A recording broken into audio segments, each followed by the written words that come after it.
कैसे गुरु हैं जिनकी परंपरा में कभी भाला कभी बुलडोजर। आपने एक सनातन धर्म के नाम पर धमकियां देने की दुकान खोली। आपने एक पत्रकार को कहा कि तुझे नंगा कर दूंगा, तू मुझे मिल जा, मैं तुझे मसल दूंगा। ये साधु की भाषा तो नहीं हो सकती। जिन साईं बाबा को करोड़ों लोग मानते हैं, उनकी पूजा करते हैं, उनके मंदिरों में लाखों लोग जाते हैं, उनके बारे में इस तरह की भाषा। ये लाइसेंस आपको किसने दे दिया?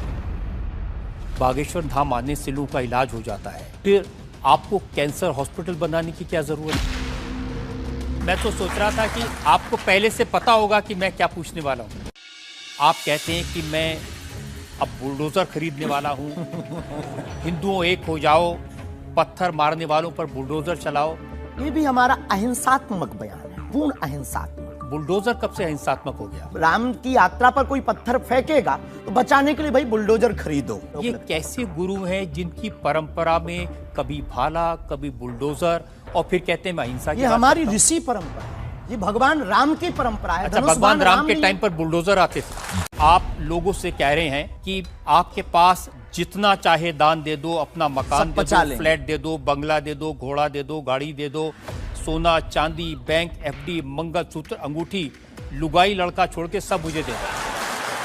हम लेते हैं, कोई अगर देता है तो स्वीकार करते गुरु के नाते। हम उस परंपरा से हैं जहां अंगूठा तक दान गुरु को दे दिया जाता है, हम भी लेते हैं। तो आपने क्या क्या लीलाएं की हैं? कोई ऐसी लीला नहीं की जिसमें हम फंसे, लेकिन आपकी अदालत में आए हैं।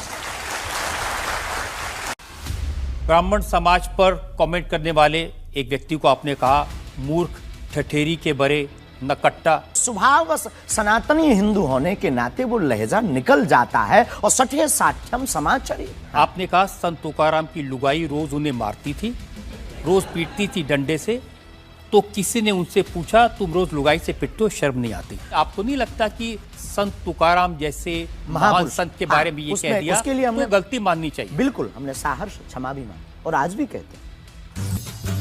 तो दोस्तों, परम पूज्य बागेश्वर धाम सरकार पिछले कुछ दिनों से काफ़ी चर्चा में है। आखिर कौन है महाराज जी जिसमें लाखों लोगों की आस्था है? तो जानिए आपकी अदालत में क्या पर्ची पर लिखे होंगे रजत शर्मा के सब सवाल। हम आपको बता दें, बागेश्वर धाम आजकल बहुत ही लोकप्रिय होता जा रहा है। यहाँ पर भगवान श्री बालाजी की महिमा बताई जाती है।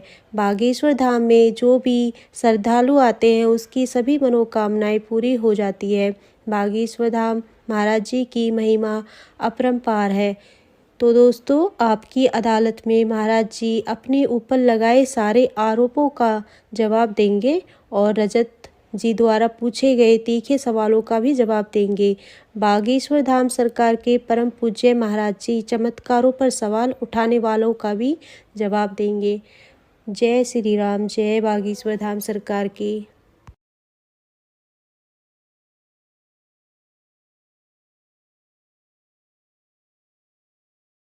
ठीक है, आप ये बताइए आप शादी कब कर रहे हैं?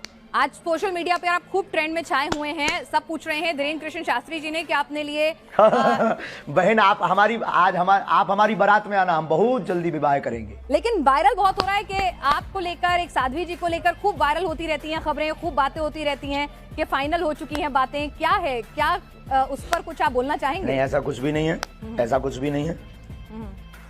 ये मिथ्या और झूठ है, ये गलत मिथ्या और झूठ है। और जब भी करेंगे डंका बजा करके करेंगे। तो लड़की पसंद कर ली आपने? बहुत बहुत धन्यवाद। अब आप सामने आएगा, कुछ बातें सामने समझ में आई। कल दरबार लगना है, अगर हो सके तो आपको बहुत प्रश्नों के उत्तर कल दरबार में मिल जाएंगे। आ जाओ, आकर के बैठ करके देखो। और फ्लाइट का टिकट आज रात को ही करवा लो, कल पनीर हम खवाएंगे बहन।